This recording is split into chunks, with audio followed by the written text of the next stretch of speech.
Welcome to another Quadro NVS video, and today I want to talk about the new project I'm working on. So this mess here is all part of the project. This cabling, this is all part of the project. So what is going on?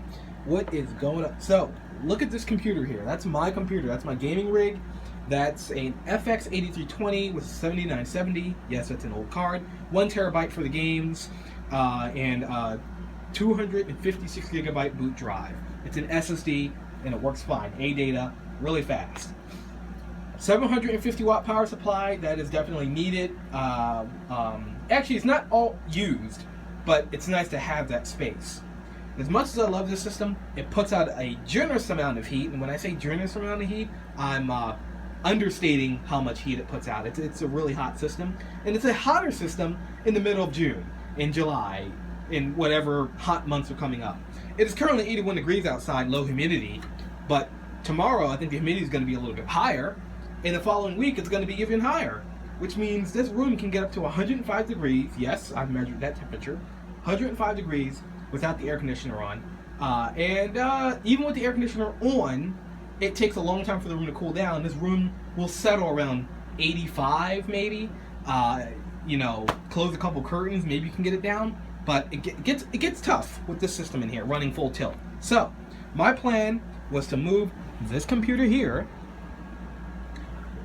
Okay, move it from here all the way to my server rack. Now, the next problem. What's the next problem?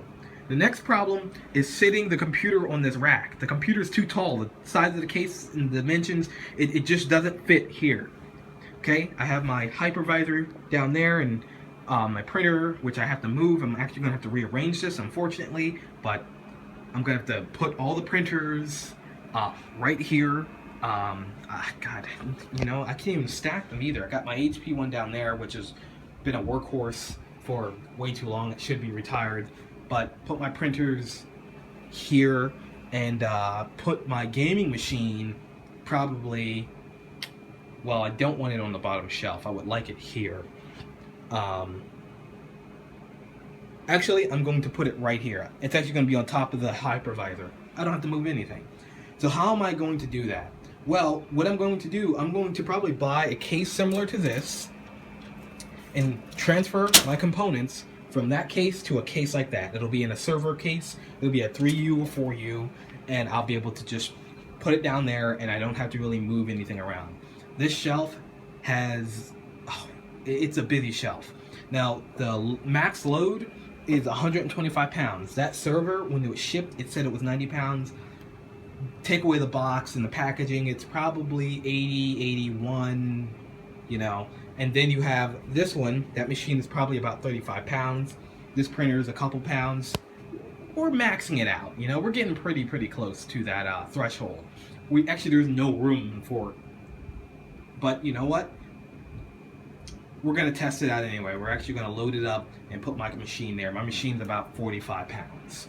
So we're definitely over the limit, but I think the shelf is sturdy enough to hold it, as long as I'm not jumping on it and whatnot. So anyway, my computer, I want it to be moved here, out here next to the other loud equipment, so I can have peace and quiet in the room. And also a much cooler room. So what do all these cables represent? Well, these cables represent how I'm going to get the signal from my peripherals to the server room, which will be 33 feet away, so I can use the system while it's back there. So there are many solutions. I've done some research. I've gotten on Spiceworks and everything. Somebody recommended the most expensive solution, and that was buying an optical USB male to female connector. That cable for a 33 foot will cost me $109 because it's an optical cable. It's fiber basically, but low latency, high bandwidth. But that's the USB 3 one.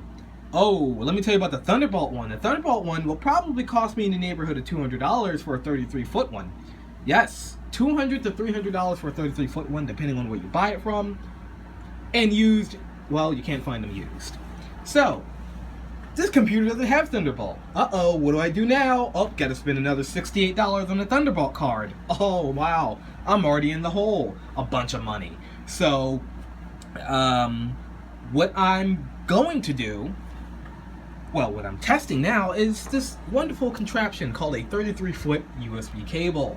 Now you're thinking, USB. Now this is USB 2. USB 2. Here's the cable there, the end of it right there. And here's the USB hub that I got from Staples that I will return because I'm just using it for testing. This USB hub works fine along this 33-foot cable. And you know USB isn't really good after a certain length. I think it's like 2 meters or 3 meters. I forgot the maximum length for USB for a USB signal and USB power to travel. You plug in something like a hub, it ain't gonna work. You know why? Because the hub needs power. And the more devices you plug in, you start putting strain on this cable. You put strain on this cable. And that power signal and data signal cannot transfer over 33-foot cable. It's just not recommended, and it's not standardized. So, what you need to do is get a powered hub, and this hub has a, like I said, power, and basically that will that'll take the load off the cable, and this will handle all of the electricity while the cable handles the data. I haven't found any dropouts yet, but I'm about to test latency and see if this is even worth it, because if it drops out, I am going to try USB 3. If that drops out, I'm going to have to invest in the fiber. It's very expensive. HDMI. These are for my monitors. Now, I usually have 4 here, air conditioners in the window, can't have the other monitor there. These monitors are going to all be converted to HDMI. They all have DVI in the back. This one has HDMI straight up. And of course, my TV has HDMI. My TV has HDMI on it. So I like to just kind of keep that same standard because HDMI is easy to work with, and you can run it quite a bit before it actually becomes a problem. So the plan is eventually 5 HDMI cables coming from this array of monitors that'll be run under the desk or behind the desk over. I did my measurements because I've only got a 33-foot cable. I'm just meeting the minimum requirements. I did my measurements because I thought I was going to buy the optical cable, and the more length you have to buy, it quadruples in price. I mean, the price is just disgusting. I don't even. So anyway, I did my measurements and I wrote them down, but I can't remember what I wrote down because I actually wrote it on the wall. Yeah, right? I'm like a little kid, but I wrote them on the wall. It can be wiped off. But basically, it's going to run along this wall. I don't have the luxury of drywall, and I can't drill through this wall because that wall is 6 inches thick, and I don't know what's behind that wall. So I would rather run it along the wall, run it under the door, and then run it under the carpet and then to the server room, which is going to be the most feasible. So I'm not going to record this, but basically I'm going to test the latency, and if the latency is bad, if it drops out, I tested throughput. Throughput is USB 2 speeds. Wasn't like slow. It was USB 2 speeds. It was consistent. It was quick. The device is mounted up quick. I was quite surprised. So anyway, I'm going to go ahead and test this here. If games like Black Ops 2 and Team Fortress and Fallout and Crysis, if I'm getting a lot of lag with the controls, we're going to have to go to another solution. But for now, this is what we're going to work with.